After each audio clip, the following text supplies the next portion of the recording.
Umugore yarakaye. Yaraswe n'umugabo agiye kubwira abantu. Mi hija. Umukobwa wanjye aza mbere y'ibindi byose.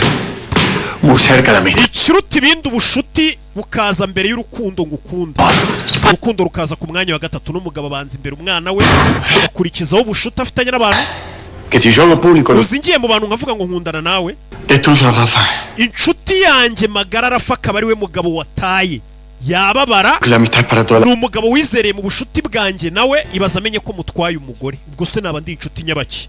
No mugabo ubushuti bushyira imbere y'abagore. Te ahí hace 30 años. Nubwo washize imyaka 30 ngiye nawe dukundana mwibanga. Ntago nabimukora, ntago nabimukira inshuti ngo nyitware umugore.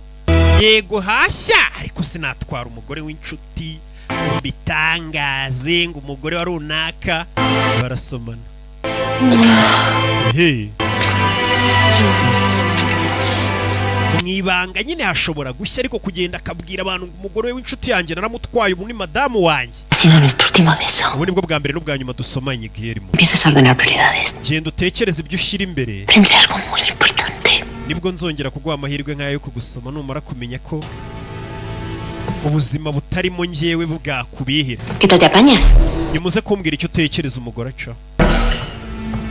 Umugore abwira ati ugomba kubanza ukamenya ko ari njye uza mbere y'umukobwa wawe n'ibyo ngo by'inshuti. Uyaje kumureba mu buvumo. Papa we ntaho hari. Nació. Papa yagiye muri gym, kumbe papa wari mu bagore. Guhe karibu yi, papa wanyu nta gym bakijya. Supongo que. Ngezeyo simbabona. Yarinjira.